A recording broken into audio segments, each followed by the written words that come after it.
Xullas, buni gapirmasa bo'lmaydi deydi. Hozirgi kunda oilaviy videolar olayotganlar juda ham ko'payib ketdi. Restoranda, spalniyda, yana nima deydi, uyda, tog'da, xullas baloda qayerda bo'lsa ham video olishyapti. Ularni уже qabul qildik, ularga уже gapirishdan foydam yo'q. Bu oddiy holat bo'lib qoldi. Bu kun mayli tushunamiz, lekin mana prank qilayotganlarga bu videoda tag'in ko'pi hijobda. Eri soqolli qo'ygan. Endi shunaqa izdivachcha qilib tashyapti erini. Buni to'xtatmasanglar hozir bo'lmaydi. Bilaman shuni orqasidan hamma biladi, pul topasizlar, lekin bunaqa o'zinglarni izdivachcha qildirib, xotini ovqatiga narsa qo'shib qo'yapti, paypog'ini nimadir qilib qo'yadi, bittasi kelib boshiga urib, ertaga boshingizga ham bitta uradi-da, tushunmadim, nima qilsan, bu prank edi deydi. Tag'in bitta rol o'ynab bera olmasa, boshqatdan qil, undoq qil.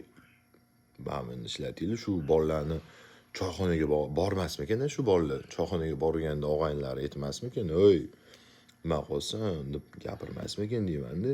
Hozirgi kunda ana mashinalarda sassiq narsalarni sepishyapti-da, nagli yeri chiqib o'sirdingmi, nima qilding, ichingda u o'lganmi, bu o'lganmi, o'shalarni qo'yyapti-da.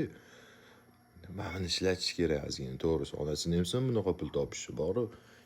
Yetmaganga admin bo'lib olishgan eri.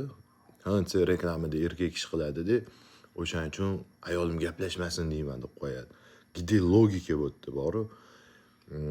Tag'in hamma soqol qo'ygan, ko'chada soqolingni ol yoki ne soqol qo'ygansan desa sunnat deydi.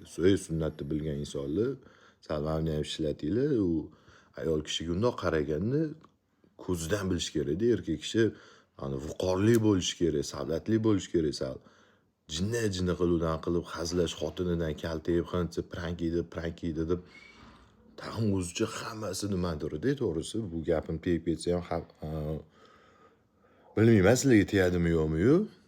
Men haqiqatni aytyapman. Nimadir yoqmasa bir so'rab olaman desanglar yozinglar. Nimani ham so'raysizlar, xotininglarga gapinglar o'tmagan, mendan nimadir so'rab ola olmaysizlar. Xullas, endi boshlayotganlar buni to'xtatinglar. 1-2 yildan beri otganlar o'sha to'xtata olmaydi. Chunki prosta aytib ko'ringlar, nima javob olishni o'zinglar ham bilasizlar xotininglardan. Yaxshisi Instagramingdan atsanglar, nima javob olishinglarni o'zinglar yaxshi bilasizlar.